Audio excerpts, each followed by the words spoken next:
Halo semua, selamat datang di Sekolah Arsitektur, Perencanaan dan Pengembangan Kebijakan, atau biasa disebut dengan SAPPK, di mana SAPPK ini merupakan salah satu di antara 12 fakultas atau sekolah yang ada di Institut Teknologi Bandung. Jadi, walaupun namanya sekolah, SAPPK ini tetap bagian dari ITB, setara dengan fakultas, hanya beda istilah saja. Ya, kita lanjut. Jika melihat sejarahnya, SAPPK itu awalnya hanya dua rumpun keilmuan utama, yaitu Arsitektur dan Perencanaan Wilayah dan Kota, atau PWK. Jurusan Arsitektur yang merupakan pecahan dari Teknik Sipil berdiri pada tahun 1950, sedangkan PWK atau dulu disebut dengan Planologi terbentuk sejak tahun 1959. Setelah beberapa kali pembentukan susunan fakultas dan sekolah, pada akhirnya di tahun 2005 terbentuk SAPPK dengan pengembangan keilmuan di beberapa program studi magister dan doktor. Nah, ini adalah visi dan misi SAPPK beserta dengan dekanatnya. Pada intinya, kalau dibaca, yang ditekankan dalam pembelajaran di SAPPK ini lebih kepada standar pendidikan dan penelitian di level internasional, khususnya di bidang perencanaan, perancangan, dan juga pengembangan kebijakan lingkungan binaan yang berkelanjutan. Ya, di SAPPK ada sekitar 11 program studi yang tersebar di 3 strata, di S1, S2, dan S3. Di S1 sendiri ada Prodi Arsitektur dan juga Prodi EPWK, di mana pendidikan atau kurikulum di keduanya sudah diakui secara internasional melalui akreditasi internasionalnya, yaitu KAB dari Korea untuk arsitektur, dan AZEN dari Jerman untuk PWK. Kemudian di S2 itu ada 6 prodi, di mana magister arsitekturnya pun sudah terakreditasi internasional KAB. Dan untuk S3 ada 3 prodi, yaitu arsitektur, PWK, dan juga transportasi. Semua prodi ini pun terakreditasi nasional oleh BAN PT, seperti yang dapat dilihat pada slide ini. Kalau dilihat dari pengembangan kampus ITB, sekarang ITB sudah berada di 3 lokasi, yaitu ITB Ganesha sebagai kampus utama, lalu ITB Jatinangor, dan juga ITB Cirebon yang dibuka sejak 4 tahun yang lalu. Dari ketiga lokasi tersebut, hampir semua program studi di bawah SAPPK ada di kampus Ganesha, kecuali untuk Magister Arsitektur Lanskap, itu ada di ITB Jatinangor, dan juga penambahan S1 PWK ada di kampus Cirebon. Selain program studi, SAPPK juga membawahi kelompok-kelompok keahlian atau biasa disebut dengan KK, yang menjadi basis pengembangan keilmuan di SAPPK dan berkontribusi pada penyusunan kurikulum. Jadi, para dosen dan mata kuliah itu sebenarnya terbentuk dari kelompok-kelompok keahlian ini, lalu disusun oleh program studi secara administrasi. Sebagai upaya dalam mencapai visi dan misi SAPPK yang sempat saya sampaikan di awal, ada banyak kegiatan internasionalisasi dalam akademik yang telah diselenggarakan di SAPPK. Khusus untuk S1 bisa dilihat ada yang berupa student exchange, ada yang berupa summer camp, summer school, dan juga joint studio. Nah, berikut merupakan kegiatan dengan dokumentasinya dalam 3 tahun terakhir, di mana kegiatan-kegiatan ini merupakan hasil kolaborasi antar program studi atau kelompok keahlian di bawah SAPPK. Selain kegiatan internasionalisasi, ada juga beberapa kegiatan yang berkaitan dengan pendidikan maupun penelitian yang diselenggarakan oleh SAPPK, yaitu kuliah tamu di bidang perencanaan wilayah dan kota, ada juga kuliah tamu di bidang arsitektur, dan juga workshop penelitian yang umumnya lebih ditujukan untuk para mahasiswa pasca sarjana, tetapi terbuka juga untuk mahasiswa sarjana dan publik. Ya, untuk lebih detailnya, kami akan menjelaskan sedikit mengenai 2 program studi utama yang berada di bawah SAPPK, khusus untuk program sarjana, yaitu program studi arsitektur dan program studi perencanaan wilayah dan kota. Penjelasan dari kedua prodi ini akan ditayangkan melalui video profil yang telah dibuat oleh masing-masing prodi. Untuk yang pertama, kita saksikan video profil dari program studi arsitektur.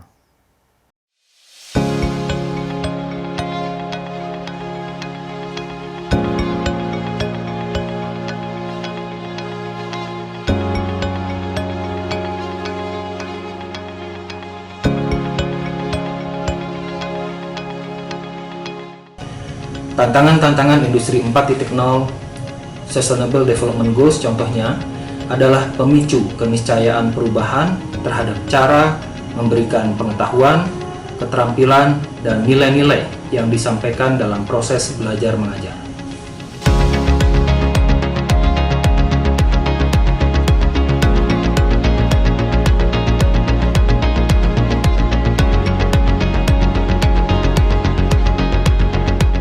Sejarah panjang selama 70 tahun dalam menyelenggarakan pendidikan arsitektur di Indonesia telah memberikan pengalaman yang sangat berharga dalam keilmuan arsitektur di Indonesia. Berbagai metode pembelajaran telah diterapkan dan dikembangkan di arsitektur ITB guna melahirkan para lulusan yang mumpuni pada bidang arsitektur.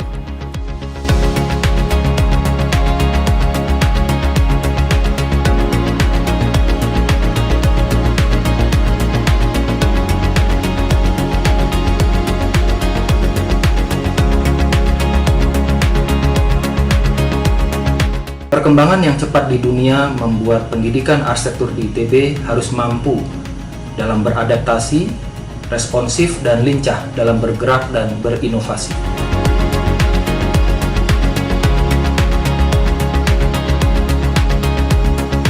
Tentu arsitektur ITB sebagai institusi pendidikan arsitektur tertua di Indonesia telah menyiapkan kurikulum yang progresif.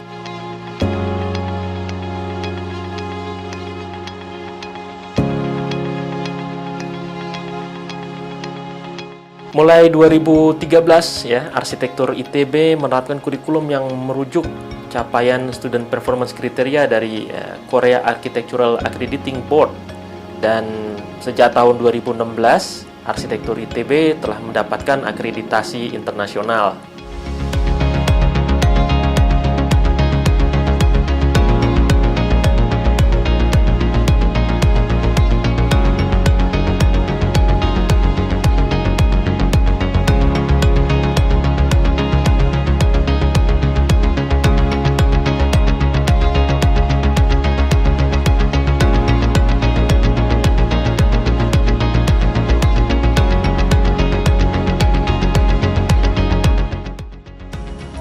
Di program studi arsitektur ITB sendiri, kami mulai memasukkan materi-materi terkait pemahaman dan pemanfaatan teknologi informasi serta komputasi dalam bentuk mata kuliah dan workshop sejak kurikulum 2013.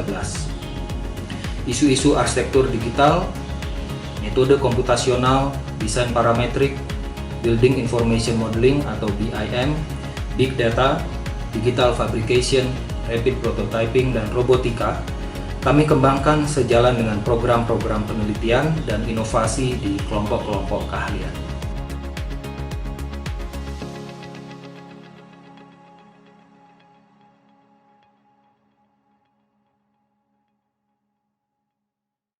Program Magister dan Doktor Arsitektur ITB baru separuh dari usia itu. Namun selama ini kami bersama program Sarjana berupaya untuk menghasilkan lulusan dengan kompetensi yang memenuhi standar akreditasi nasional maupun internasional.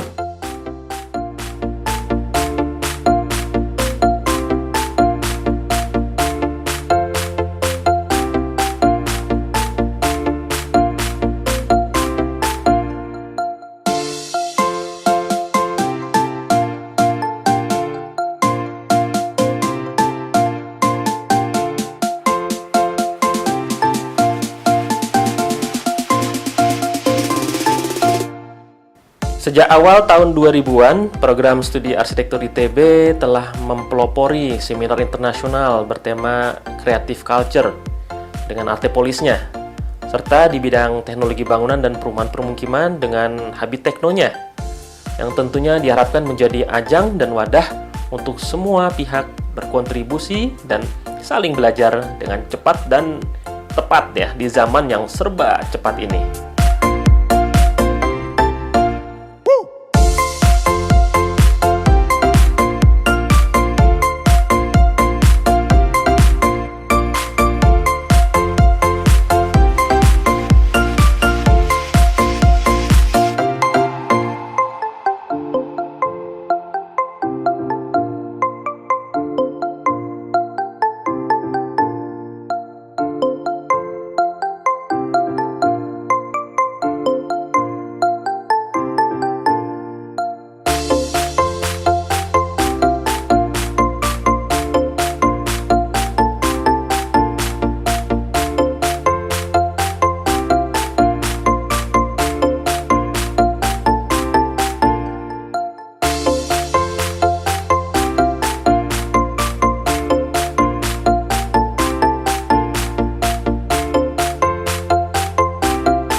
tengah-tengah hiruk-pikuk kemajuan teknologi digital, arsitektur ITB tetap dan tidak pernah melupakan berbagai kegiatan yang bersifat pengabdian kepada masyarakat.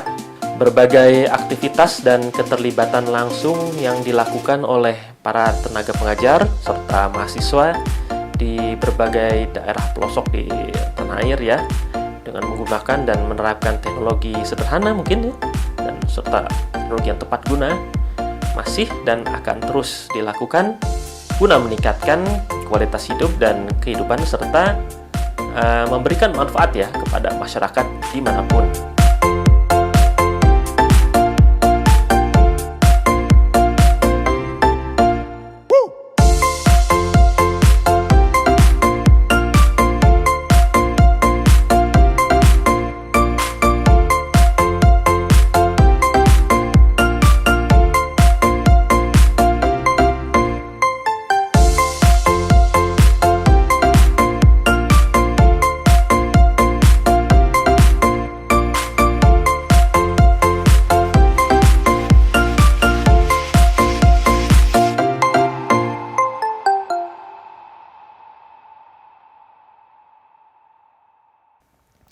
Ya, untuk selanjutnya kita bisa saksikan video profil dari program studi perencanaan wilayah dan kota.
Semoga kedua video tadi dapat memberikan gambaran yang lebih jelas mengenai SHPPK ITB. Namun, jika ingin mengenal lebih jauh tentang SHPPK, bisa kunjungi website kami di www.shppk.itb.ac.id atau melalui akun media sosial SHPPK yang terlampir dalam slide ini. Demikian yang dapat kami sampaikan mengenai SHPPK ITB. Apabila masih ada yang kurang jelas, silakan dapat bertanya di sesi tanya jawab selanjutnya. Terima kasih atas perhatiannya. Kami tunggu di SHPPK ITB ya.